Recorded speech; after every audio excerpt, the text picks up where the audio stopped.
I was so delighted to see Winnie the Pooh in the House of Mouse episode 3. One of my favourite things about the House of Mouse is never knowing what Disney character is going to crop up next, and I have to say this episode is particularly delightful at. This is the Three Caballeros. I will point out I have always pronounced this Caballeros just because I'm ignorant. Basically, I've never known how to pronounce it. So if I do pronounce it Caballeros at any point, I apologise. I will do my best to pronounce it Caballeros. And this originally aired in 2001. And we have the Three Caballeros who are scheduled to perform at the House of Mouse. And for some reason, only Pumbaa seems to remember that Donald Duck was the third Caballero. This, of course, relates to the film The Three Caballeros.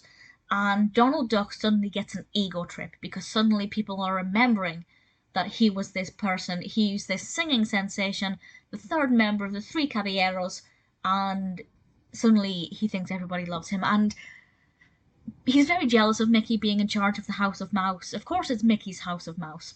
So Mickey is in charge of everything. Now he gets a chance to have a time in the spotlight. But he is now going by the duck formerly known as Donald. And his ego's kind of getting the better of him. Will he learn a lesson by the end of it? I'm not going to say, but I enjoyed the concept of the Three Caballeros and bringing them into this. And I always love it when just the House of Mouse refers back to other Disney films or cartoons or even lesser known characters, and the Three Caballeros are not lesser known. I wouldn't consider them to be forgotten, but certainly they're not as popular as the Sensational Six, for example. So I really like that aspect of it. Maybe it could introduce people to the Three Caballeros. In 2001, I don't believe I'd seen the Three Caballeros, so I imagine this would have been my introduction. I don't know if I'd seen this episode growing up. I can't remember José and Panchito, but had I seen it, it would have been my introduction.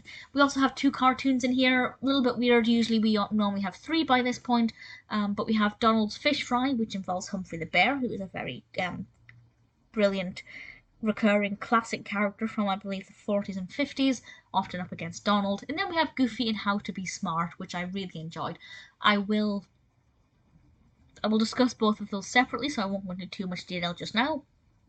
I will say I wish we'd had a 3rd cartoon, particularly as I wasn't a massive fan of Donald's Fish Fry. I didn't think it was that awesome. But How to Be Smart, I really quite enjoyed. So The Three Caballeros is a pretty great episode of House of Mouse. I'd say out of the 3 so far, we've got the Stolen Cartoons, which is the first one, Big Bad Wolf Daddy, which is the second, and then the Three Caballeros. I would say this is the weakest of the 3 so far, the most underdeveloped, but at the same time that doesn't mean it's bad, it just means the other 2 are pretty awesome. But I enjoyed it. I loved a lot of the supporting characters that they chose to include in this. Pooh Bear was absolutely adorable. The Three Caballeros, definitely a great episode and worth watching if you're a fan of the House of Mouse.